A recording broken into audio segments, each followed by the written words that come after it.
So Saturday night's main event. Let's get to that.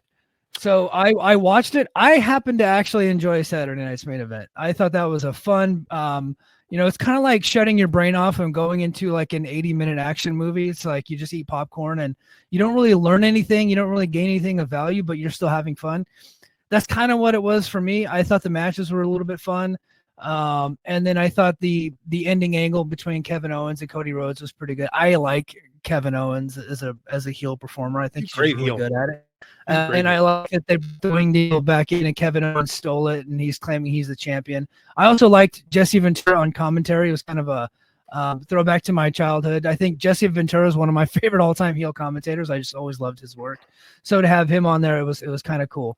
But Saturday night's main event, 8 p.m. on NBC, and without really like a ton of competition, did 1.5 million viewers on NBC. Now, NBC Universal and WWE and Chris Legento got it out to the media.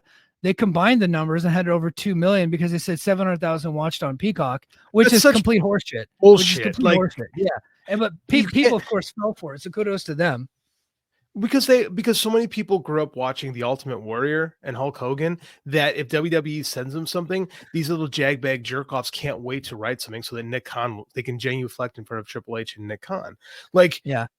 I'm telling you right now, 1.5 million people watched Saturday night's main event on NBC. That would have been one of the worst drawing SmackDown on Fox's. Yeah. It would have been one of the bottom of the barrel. It was basically equal to what Raw did on Monday, the following Monday. So 2 nights later, that's basically what Raw did on USA Cable, which is in significantly less homes. So they weren't able to leverage the casual viewer. And we've been talking about it for a while. There is not an appetite for more wrestling on TV. Like we are oversaturated like a mofo. They didn't draw any casual fans. There wasn't really any significant competition. It was a total bomb, and nobody wants to say it, but it bombed. It legitimately bombed on television. You can't say WWE. Like I said that they peaked. And people are like, how can you say that? But because I'm just reading the numbers. Go to WrestleTix, right? Their Twitter. Yeah. Look at what the shows are doing. They're not selling as many tickets as they had been. Now the argument that people get mad. Yeah, they're not doing bad. They're actually, and Dave mentioned it on his show this week. They're down, not by a lot, but slightly down. They're not down as bad as what AEW. And I think if people are like, if you're just trying to compare them to AEW, then you're deflecting. You're not trying to grapple with the fact, because JD and I on this show have been talking about the decline in AEW all year. Okay. Mm-hmm. So we are not trying to protect AEW by saying that WWE is going down. We're just talking about reality. Okay. Mm-hmm. The reality of the situation is they hit their peak. Now, could they gain in 2025? I think that they can. They could. Right. They could. They have peaked so far in 2024. They're down. Saturday night's main event bombed. They're still like about 75% sold for Madison Square Garden a couple of nights before they have their big holiday show on the 26th, the day after Christmas, which is their big show that they sell out every year. They're not all that close to selling it out. That is usually a barometer of how well they're doing. Now, again, Cena's coming back. Lynch is coming back. Charlotte's coming back. They're going to have all kinds of bells and whistles and gadgets. They're going to do a lot of big shows. But I think that I agree with you. I think that they have peaked. Cena can sell some tickets, but he's done after WrestleMania. So what's going to happen is they're going to Rumble to Manias. They sell the most tickets, right? That's when they're typically at their hottest. Correction. Cena's in through the end of 2025. He's until December. Yeah. Sure he is. I believe that when I see it. I think he is. I think he is. I think they're probably paying him a lot of money to do that. And his movies aren't exactly like setting the world on fire. That's also true. But Charlotte's not a draw. No. Becky Lynch was a draw. They're trying to put her in the Hall of Fame. I'm still not there yet. I mean, like the voters said it. I mean, like she was a big draw in 2018. Yeah. She's not a draw anymore. She's been passed up by far more people in my company. Like now they're going to do some good numbers this year. No lie. I laugh every time Mike says a tweet saying couldn't even sell the building with 2 tickets left. Yeah. I did do that to WWE the other day. They literally had like 12,000 tickets out, but there's 2 tickets left on the final count. And I said, wow, couldn't even sell it out. I love that. I love that so much. And I'm saying they're still drawing. Well, 12,000 is good. Yeah. I'm not saying they're not. I'm telling you this right now. Like I'm a teacher. I work with kids. And I look at their projects and stuff again. For a long time, I was getting a lot of WWE stuff. I was getting a lot of Roman Reigns stuff. And I was listening to my kids talk the other day, and this about a month ago.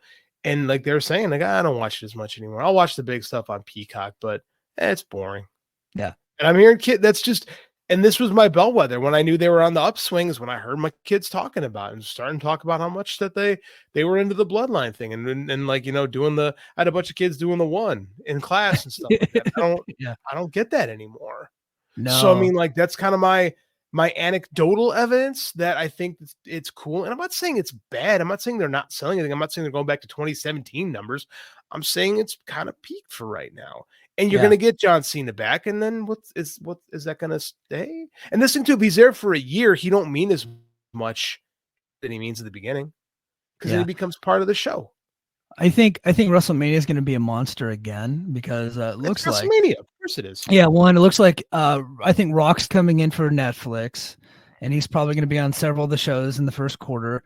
And I get the feeling it's going to be Rock versus Cody, which is going to be a monster of a match. Mm-hmm. And then it looks like Sean Ross Sapp is reporting that CM Punk versus Roman Reigns. CM Punk, gotta love him, talked his way into the WrestleMania main event. Probably going to be night one main event, but still WrestleMania main event. He finally looks like he's finally going to get it. It would be so beautiful if he gets a night one main event after the shit he talked a few years ago. Yeah, about how that's not the real main event. About how you can go into MJF night one of a 13-night WrestleMania, whatever it was, and then he gets to do that. Like the ultimate hypocrite continues to be a hypocrite. The best. My hope is that that match gets bumped for fucking Rhea Ripley versus Becky Lynch or something like that. Like that would just make me so happy. I don't think it will, but that would make me so happy. Hilarious. I mean, like, it would just be super funny. And yeah, it's gonna drop because it's WrestleMania. And even when the WWF, when WWE had lean years, like WrestleMania sold really well. Like 2017, 2018, or 2016, 2017, when things weren't great for them, WrestleManias were doing great. So they're gonna do they're phenomenal at promoting their big shows. And I think I haven't watched WWE regularly since 2018, but I have not missed a WrestleMania. I have not missed WrestleMania. I plan on watching this coming up year. I went to WrestleMania 2 years ago, so yeah. And if I were in Vegas or if I was close to Vegas, I'd be going this coming up year, because I don't care how old I get. I'm still a fan of The Rock. I liked his Christmas movie, Red One. I said it. Oh, it was great. Red One was great. Christmas movie. I loved it. Me too. Fantastic. It bombed at the box office, but I don't care. It was still great.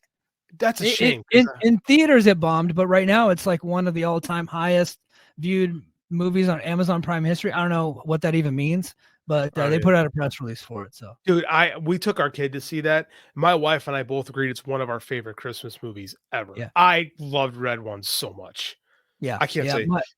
My wife and I watched it because I was like, because we were just looking at like more Christmas movies for the kid, because she will just watch the same ones over and over again. We're getting sick of it. So I was like, well, The Rock's in a new Christmas movie, and that's Maui from Moana. Maybe she'll be interested in that. But I was like, it's rated PG-13. Maybe we should watch it ahead of time. But the Christmas witch on that is pretty scary. I don't know if my kid's ready for it yet, but maybe here in a year or two, she'll be down with it.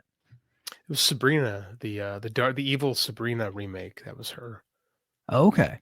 Yeah. I don't know if you no. Like they had, like in the comics they had like, Sabrina, of Sabrina the Teenage Witch, right? From when we were kids. I do. Melissa Joan Hart. Yeah. Melissa Joan Hart. So they remade that show, but it was like evil and dark, right? Like she was an actual witch. It was on Netflix, I believe. It was around the time Riverdale. So it was like not like a Riverdale spinoff, but like kind of like in that same vein. It was like dark. And the girl who played the Christmas witch was the evil Sabrina. So okay. I thought she did a good job of playing like a scary girl. Yeah, she did really good. So everybody go check out Red One, and my wife is taking my daughter over to see Moana 2 here pretty soon. The boys are staying home for that one because we're not taking our baby to a theater just yet, because I just think it's really rude to the rest of the theater to take your baby to it. 100%. So, yeah. so we're gonna divide and conquer, and then so this is next weekend. So during the day, my wife is taking my daughter to go see Moana 2, and then in the evening at 7 p.m. we got Gladiator 2. This is on base. Tickets are $5 on base, so I don't. And like popcorn is like $5 too, so I can go ham. But they're doing Gladiator 2 on base, so should be good. Io's was saying gonna that see Sonic 3, huh? Sonic 3 tomorrow. My wife took my son and his best friends to go see it like yesterday, and she Yeah. texted me during the movie because I was at the tournament. She texted me and said, "This is the best Sonic movie," because we've gone to see Really? all of them with Andy, yeah, with Andy, and like I didn't get to see Sonic 3, and I was a little bummed because Keanu Reeves' Knuckles is just, or Keanu Reeves' Shadow is just too awesome to me. But she's like, "This is the best Sonic movie." She's like, "It's so good. It's so much better than the other two." So Hey, since we're on movies, hit us with it. What'd you think of the new Superman God, trailer, thank dude? you for reminding me do of it. this. Yeah. So let's do this. Let's close out with Superman. I think Superman is the greatest pop culture American specific pop culture character ever created. He's such a unique American icon. You have this immigrant character that has all the power in the world and he chooses to do right with it because it's the moral thing to do. Like God, I love Superman so much. I watched this trailer, right? And I've been looking forward to this because James Gunn's Guardians of the Galaxy, the first Guardians of the Galaxy is probably my favorite Marvel movie. Beautiful. Yep. It's great. It's such a good movie. Guardians 2 was really good. I loved Guardians 3. Me too. I thought the Suicide Squad was okay. Like it's probably my favorite next to Wonder Woman, probably my favorite of the Zack Snyder era DC movies. Peacemaker was a great show. So I'm a big Gunn fan. And I was really excited to see what he's going to do with Superman because I like everything he said about him. Like, okay, this is kind of in line with what I want from the character. And the opening shot of this trailer is just Superman hitting the ground and being bloody and beaten up. And he whistles, and you see the smoke coming up, and it's Crypto, the super dog. And I'm such a little bitch. I got watching it because I just love this shit so much. And like everything about it screamed Superman to me. It was triumphant, not dark, but you know there were big stakes. Feeling the vibe. Superman and Lois. You get to see some of the more obscure Justice League. You get some Mr. Terrific, stupid ass bowl haircut that he's always had. It's just for someone that grew up in comics and DC comics specifically. It's everything I wanted, and for the most part, people are like just loving this trailer, and I cannot wait till July 11th. Yeah, I love the trailer. I can't wait. I was a fan of the original Superman movies with Christopher Reeve. Me too. This might be controversial. I don't think they hold up very well. Like if you were to show them to like a new audience that's used to modern movies, I agree. like it's just extra cheese in those movies. And then like the more they did, I think the worse they got. But I still hold a spot for them in my heart because I watched them when I was a kid, and I just like in my head, Christopher Reeve as Superman. He's got a good documentary on, I believe on DC or on Max right now. So I really go check that out. But so in my head, he was Superman. But yeah, the inclusion of Crypto is going to be a big hit in the Gilbert household because I took my daughter to go see Super Pets. So I took Mandy too. Yeah, I thought that one was really good. I thought they did a great job on that movie. So I think everybody is like ranking the DC comic book movies, and I think that the Super Pets movie needs to really be like kind of in consideration for some of those rankings because I just thought that movie was tremendous. I thought they did a great job. Ton of fun. Super Pets. I really wanted to like Man of Steel a lot. It was shot by me. Like Smallville was down the road from here where they shot Smallville. I really wanted to like it. Looks the part of Superman so well, but I just couldn't get on board with the Superman movie where millions of people die and he's breaking necks. I just watched every time I watched those Snyder movies and they got worse as they went along. I'm like, this guy just doesn't get it. He just doesn't understand what these characters are supposed to be. And like, I think he like everything had to be in his like it had to be unapologetically Snyder, and it wasn't about DC. It was more about him. Like he was making those movies about him. And so and every director, whenever they're directing something, it's an interpretation of what they see. But with him, it was like it was more about his ego a little bit. And after listening, he was on Joe Rogan earlier this year, and after listening to him, I'm like, that tracks. Like he's wrong about his vision of what these superhero movies are supposed to be. He just doesn't. It's just not his wheelhouse, right? And he got a lot of leeway to do it. And I credit to the guy. He did his thing. He's got his fans for sure. There's people that love those movies. But it's not a lot of people that really like the source material. Yeah. Like the Snyderverse fans are their own thing, and they're not typically people that like comics. This seems to be more of a movie for people who just like Superman, who like superheroes. And it was you can make that same criticism toward Tim Burton and the Batman movies from the 80s that I still love.